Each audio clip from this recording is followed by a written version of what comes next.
and I will share my screen with you all. Give me 1 second.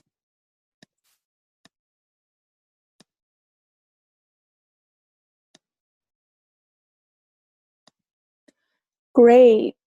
So today we'll be talking about major and career exploration. So majors and careers. Sometimes it's difficult to really understand the relationship between majors and careers, but your major is basically what you study in, and your career is what you'll do at your future job. One of the misconceptions that a lot of students have is that what you major in will define what your career will be. And this isn't always true. You can major in cinema and become a doctor. You can major in sociology and become a psychologist. You can major in engineering and become a teacher.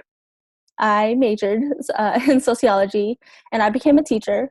And now I'm working in career development. And your career doesn't always matter in terms of where you end up where you want to go, because a lot of the different jobs that you'll have will provide you with transferable skills that you can transfer, and you can jump from being a teacher to being a marketing coordinator to being a recruiter. There's so many different options, and you should never feel that you're limited to what you major in or what your first job is.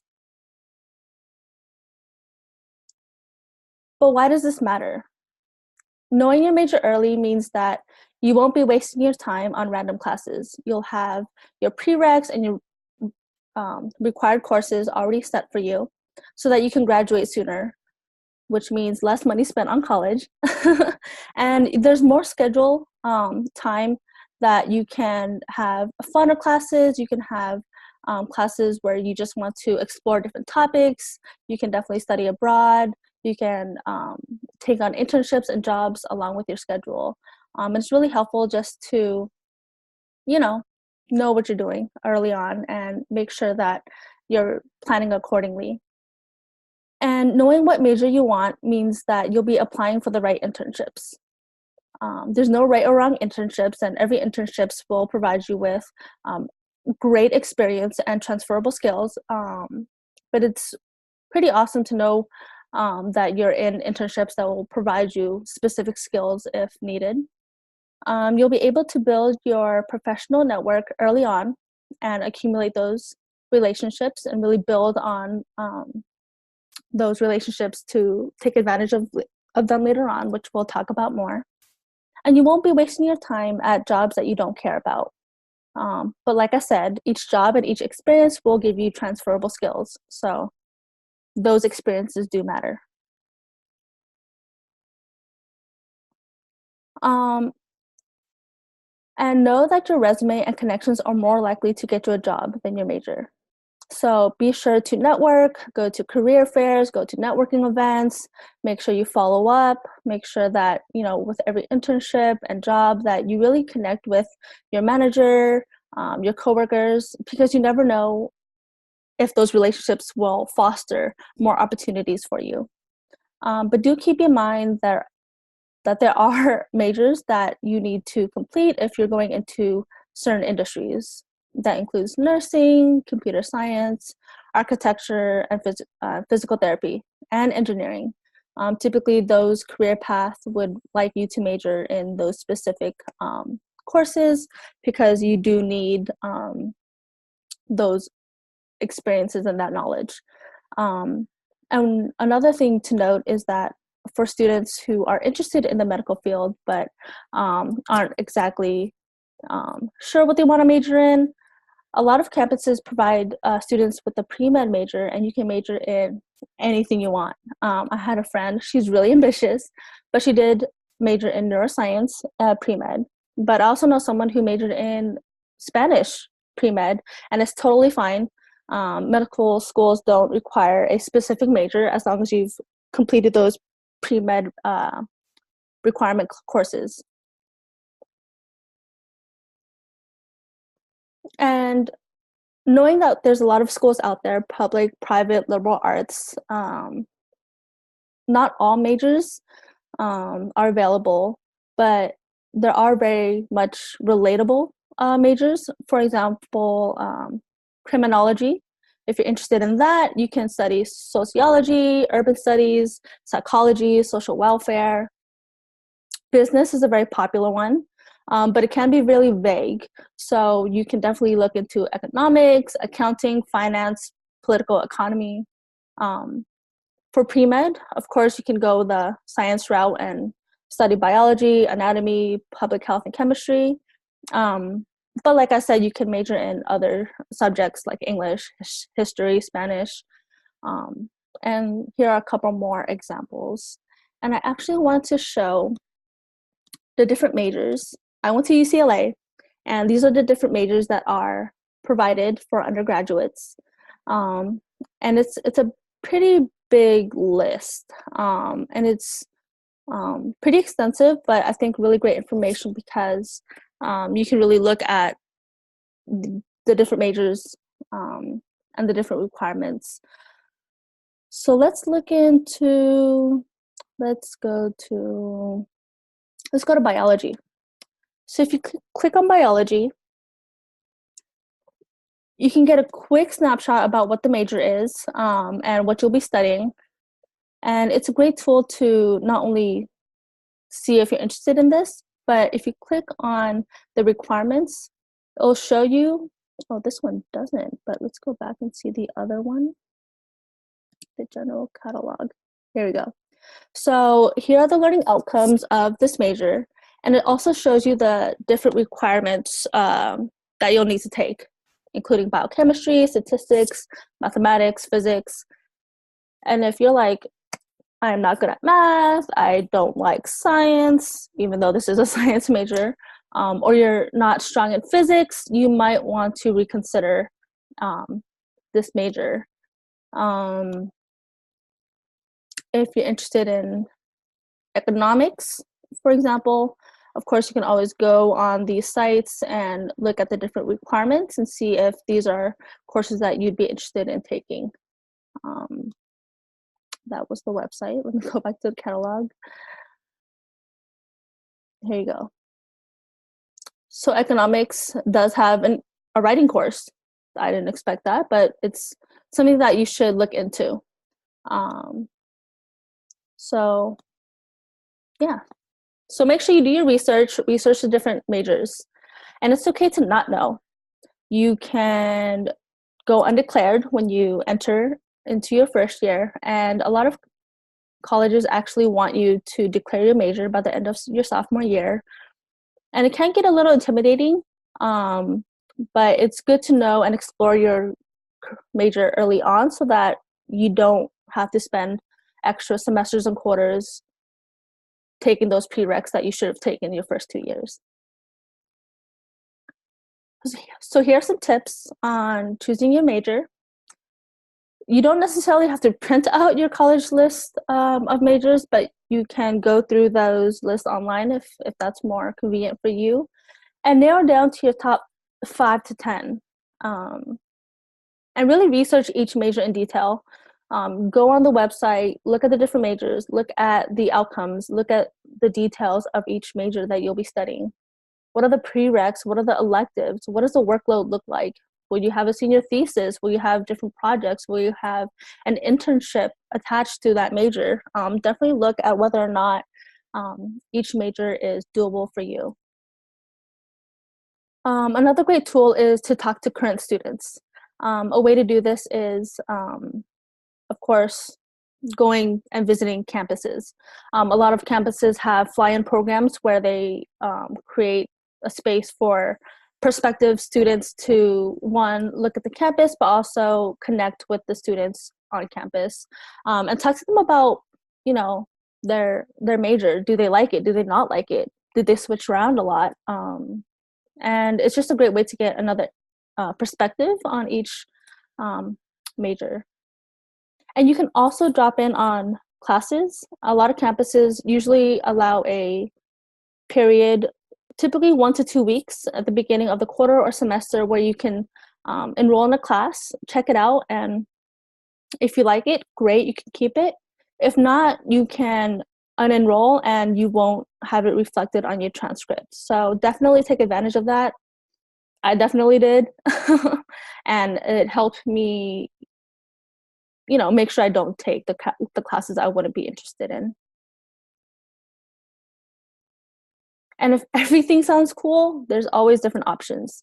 You can double major, triple major, I'm not sure. That's a little much, but it can happen. You can minor if you like a specific major, but you're not sure if that's something you really want to get into, but you enjoy learning about. Definitely, you can minor in it. You can study abroad. It's a great way to, one, explore the world, but also learn about what your major looks like in a different context. Um, Graduate school is an option. It's a way for you to really focus in and hone in on what you're interested in. And of course, you can always be a lifelong learner. You can continue learning through professional development opportunities.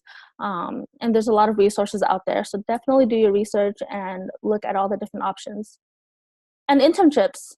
Internships are a great short-term commitment where you can really gain valuable experience and skills and tools that you'll be able to, continue working on and developing so that it can help you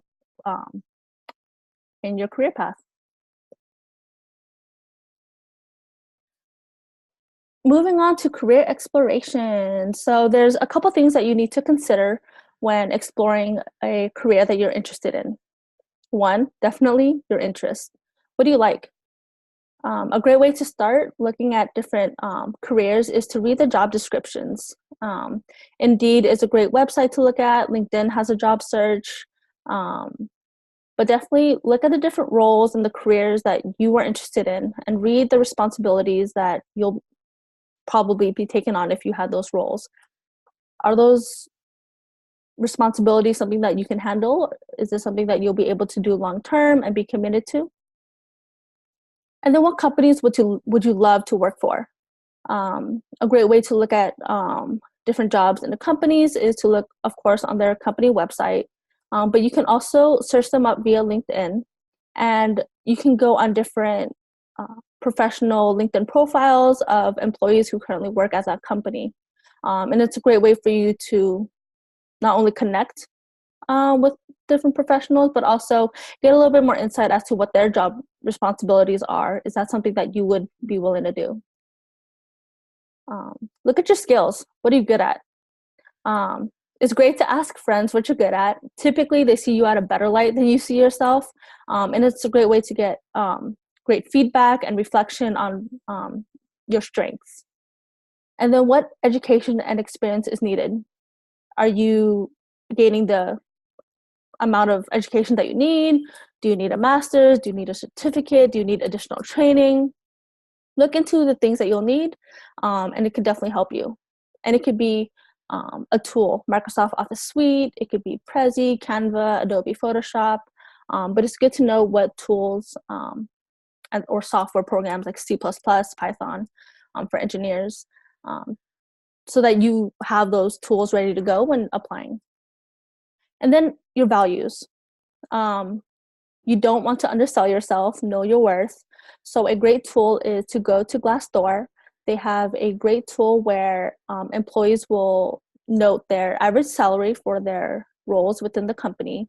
And you can look at the varying salaries depending on the location that you want to work in. Also, think about work-life balance. Know that you don't want to burn out, especially if it's your first job out of college. It's a career that you'll love.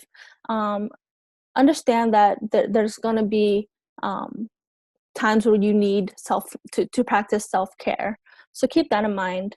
And of course, responsibility, right? So are you going to be able to take on the responsibilities of the roles that you're interested in?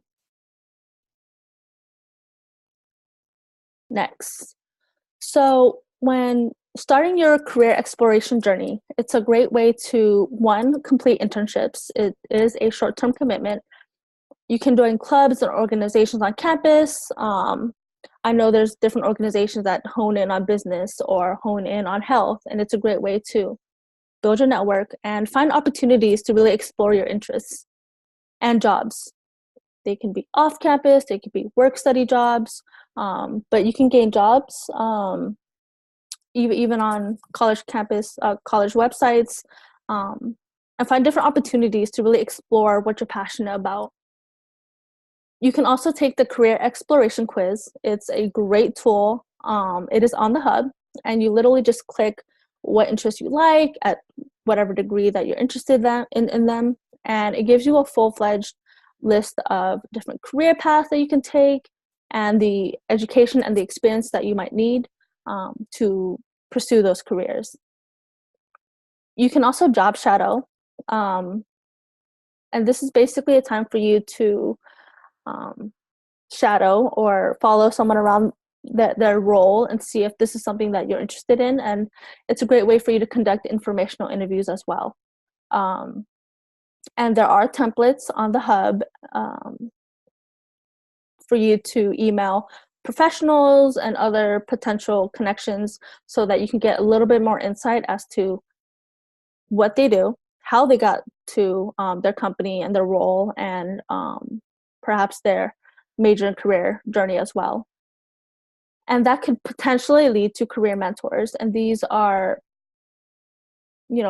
relationships that you build with professionals for you to continue guiding you in your journey so that you can eventually reach the career goal that you're seeking out. And LinkedIn, a platform that I absolutely loved. You can link in with professionals at companies that you want to work with. You can link in with previous coworkers and managers, which can lead to job shadows, career mentors, informational interviews. Maybe not with them, but it can lead to a connection that they have that you might not know. And always leave the doors open. There are opportunities in places we don't expect, and if we reach out, you can definitely find those resources. And it's okay to switch. Just like it's okay to not know, it's okay to switch. You can switch majors, you can switch careers, you can be starting school in business and realize, actually, I'm not a business person. I actually really, really like science. Or you start in pre-med and you realize, I actually don't want to be a doctor and go into med school, but I do want to help. And you might switch to sociology. You might switch careers. You might be a teacher for 10 years and you realize, actually, now I want to do nonprofit work. So don't feel constrained, because more than likely you will switch not only your major, but also your career. And it's comforting to know that you can switch careers, because you're only getting closer to the job that you'll love and that you'll stick to. But it's just mindful to have a plan, especially when you switch majors. Look at the prereqs that you'll need to take, and if it's doable in the time frame of the years that you intend to attend school. Definitely have something lined up before you switch jobs. Life does need money for us to live, and it's just smart to know that you have money saved up so that once you're in transition, that you're able to not only take care of yourself but also have enough saved up to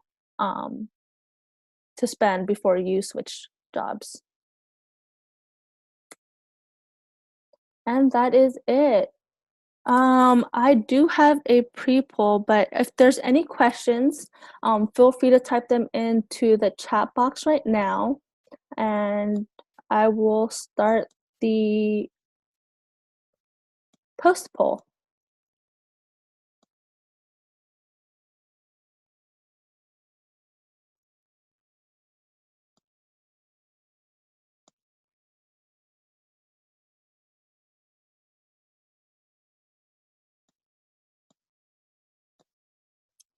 We're waiting for one more person.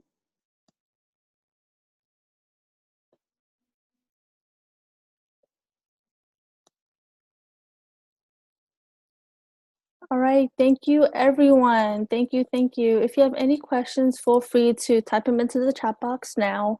If not, feel free to reach out to your advisor or on the Hub, and we'll definitely answer those questions for you. Thanks for joining me on our journey through major and career exploration, and I'll see you at the next career development webinar. All right. Good night, everyone.